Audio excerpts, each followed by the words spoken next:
بسم اللہ الرحمن الرحیم۔ السلام علیکم ورحمۃ اللہ وبرکاتہ۔ حضرت سعد بن ہشام رحمۃ اللہ کہتے ہیں کہ میں نے حضرت عائشہ صدیقہ رضی اللہ تعالیٰ عنہا کی خدمت میں عرض کیا، آپ مجھے بتائیں کہ حضور اکرم صلی اللہ علیہ وسلم کے اخلاق کیسے تھے؟ انہوں نے فرمایا، کیا تم نے قرآن نہیں پڑھا؟ میں نے کہا، پڑھتا ہوں۔ انہوں نے فرمایا، حضور اکرم صلی اللہ علیہ وسلم کے اخلاق قرآن ہیں، یعنی آپ کے اخلاق قرآن میں مذکور ہیں، یا جو اخلاق قرآن میں بیان کیے گئے ہیں وہ سب حضور اکرم صلی اللہ علیہ وسلم میں تھے۔ حضرت عائشہ فرماتی ہیں کہ کوئی آدمی حضور اکرم صلی اللہ علیہ وسلم سے زیادہ اچھے اخلاق والا نہیں تھا۔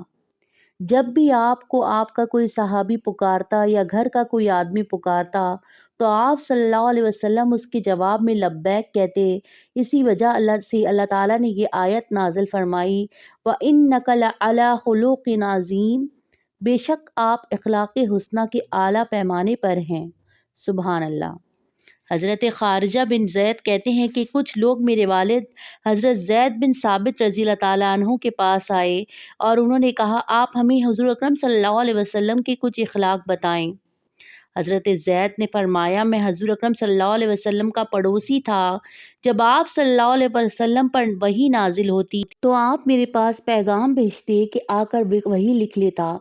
جب ہم دنیا کا ذکر کرتے تو آپ بھی اس کا ذکر فرماتے، اور جب ہم آخرت کا ذکر کرتے تو آپ بھی ہمارے ساتھ آخرت کا ذکر فرماتے، اور ہم کھانے پینے کی بات کرتے تو آپ بھی وہی کرتے، یعنی اتنی بے تکلفی سے بات کرتے کہ ہم جو ہمارا ساتھ ہمیشہ دیتے ہر بات میں۔ یہ سب کچھ میں نے حضور اکرم صلی اللہ علیہ وسلم کی طرف سے بیان کر رہا ہوں۔ حضرت انس رضی اللہ تعالیٰ عنہ فرماتے ہیں کہ حضور اکرم صلی اللہ علیہ وسلم سب لوگوں سے زیادہ مہربان تھے۔ اللہ کی قسم، سخت سردی کی صبح کو جو بھی غلام یا باندی یا بچہ آپ کی خدمت میں پانی لاتا تاکہ آپ اسے استعمال کریں اور وہ اسے برکت کے لیے واپس لے جائیں تو آپ انکار نہیں فرماتے، بلکہ سخت سردی کے باوجود آپ صلی اللہ علیہ وسلم اس پانی سے چہرہ اور ہاتھ دھوتے، اور جب بھی آپ سے کوئی آدمی بات پوچھتا تو آپ صلی اللہ علیہ وسلم پوری توجہ سے اس کی بات سنتے۔ حضرت انس فرماتے ہیں کہ جب حضور اکرم صلی اللہ علیہ وسلم کسی سے مصافحہ فرماتے یا کوئی آپ سے مصافحہ کرتا تو آپ اس سے اپنا ہاتھ نہیں چھڑاتے، بلکہ وہی آدمی اپنا ہاتھ حضور اکرم صلی اللہ علیہ وسلم کے ہاتھ سے علیحدہ کرتا۔ اگر کوئی آدمی آپ کی طرف منہ کر کے بات کرتا تو آپ اس کی طرف متوجہ ہی رہتے، یہاں تک کہ وہ فارغ ہو کر وہی آدمی آپ صلی اللہ علیہ وسلم سے چہرہ پھیر لیتا۔ اور کبھی کسی نے یہ منظر نہیں دیکھا کہ حضور اکرم صلی اللہ علیہ وسلم نے اپنے پاؤں اپنے پاس بیٹھنے والے کی طرف پھیلا کر رکھے ہوں، یعنی ایسا کبھی نہیں ہوا۔ سبحان اللہ۔ حضرت عائشہ فرماتی ہیں کہ جب بھی حضور اکرم صلی اللہ علیہ وسلم کو دو کاموں میں اختیار دیا جاتا تو ان دونوں میں آسانی میں زیادہ ہو جاتا اسے اختیار فرماتے، بشرط یہ کہ وہ کام گناہ نہ ہوں۔ اگر وہ کام گناہ ہوتا تو آپ صلی اللہ علیہ وسلم اس سے سب سے زیادہ دور رہتے، اور حضور اکرم صلی اللہ علیہ وسلم کبھی بھی اپنی ذات کی وجہ سے کسی سے بدلہ نہیں لیتے تھے۔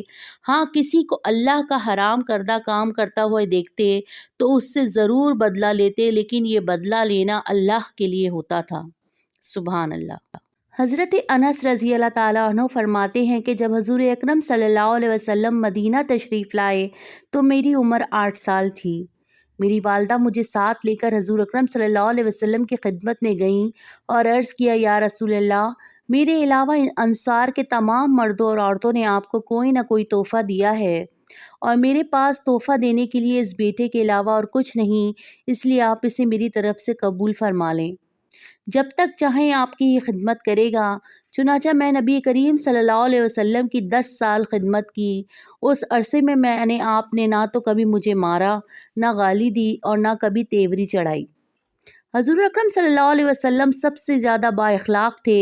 ایک مرتبہ آپ نے مجھے کسی کام سے بھیجا، میں نے اوپر سے ویسے ہی کہا، اللہ کی قسم میں نہیں جاؤں گا، اور دل میں یہ تھا کہ جس کام کا نبی صلی اللہ علیہ وسلم حکم دے رہے ہیں اس کے لیے ضرور جاؤں گا۔